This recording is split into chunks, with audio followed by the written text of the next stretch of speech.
దురదృష్టవశాత్తు అసలు లివర్ పాడైందనేది చాలా కాలం అయ్యేదాకా కూడా తెలియదు కదా అంటున్నారు కదా. సో, అంటే మన ప్రారంభంలో గుర్తించడానికి ఏమైనా లక్షణాలేమైనా ఉన్నాయా? అంటే సూచనలేమైనా చేస్తారా?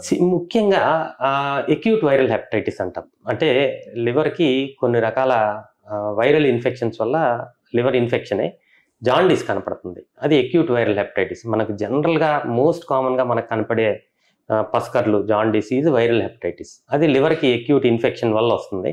ఇది చాలామందికి బయటికి తెలిసిపోతుంది. ఎందుకంటే కళ్ళు యెల్లోగా ఉండటం, ఆకలి మందగించడం ఇలాంటి సింప్టమ్స్. ఇలాంటి వాళ్ళు మాత్రమే అటెన్షన్‌లోకి వచ్చి టెస్టులు చేయించుకుంటున్నారు.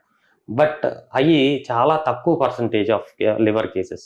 మెజారిటీ ఆఫ్ లివర్ కేసెస్ దీర్ఘకాలికంగా లివర్ డ్యామేజ్ అయితేనే జరుగుతుంది. అర్లీ స్టేజ్‌లో లివర్‌కి ఏదన్నా ప్రాబ్లమ్ ఉంది అని మనం తెలుసుకుంటానికి ముఖ్యంగా ఆకలి మందగించటం మనం ఎక్కువగా చూస్తాం. తొందరగా అలసిపోవటం, టైర్డ్‌నెస్ తొందరగా రావటం ఇది మనం అబ్జర్వ్ చేస్తాము.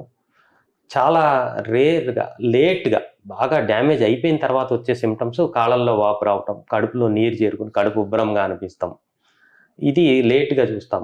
ఇంకా సివియర్ అయినప్పుడు బ్లడ్ వామిటింగ్ లివర్ డిసీజ్ యొక్క సింప్టమ్. ఎప్పుడైతే లివర్ స్టిఫ్ అయిపోతుందో మన ఫుడ్ పైప్ లోపల ఉన్న రక్తనాళాలు ఈసోఫేజియల్ వారిసెస్ అంటారు. అవి ఉబ్బిపోయి రప్చర్ అయ్యి బ్లడ్ వామిటింగ్ అవుతుంది. ఆర్ బ్లాక్ కలర్ మోషన్, విరోచనం నల్లగా అవుతాం, ఇంటెస్టైన్ లోపల నుంచి బ్లీడ్ అవుతుంది అనేది మనకి సింప్టమ్స్ అన్నమాట. ఈ లేట్ స్టేజ్ ఆఫ్ లివర్ డిసీజ్లో తెలుస్తాయి. ఇలాంటి ఏ సింప్టమ్స్ ఉన్నా ఇమీడియట్గా లివర్ ఆల్రెడీ డ్యామేజ్ అయిపోయింది అనేది మనం తెలుసుకోవాల్సిన అవసరం ఉంది.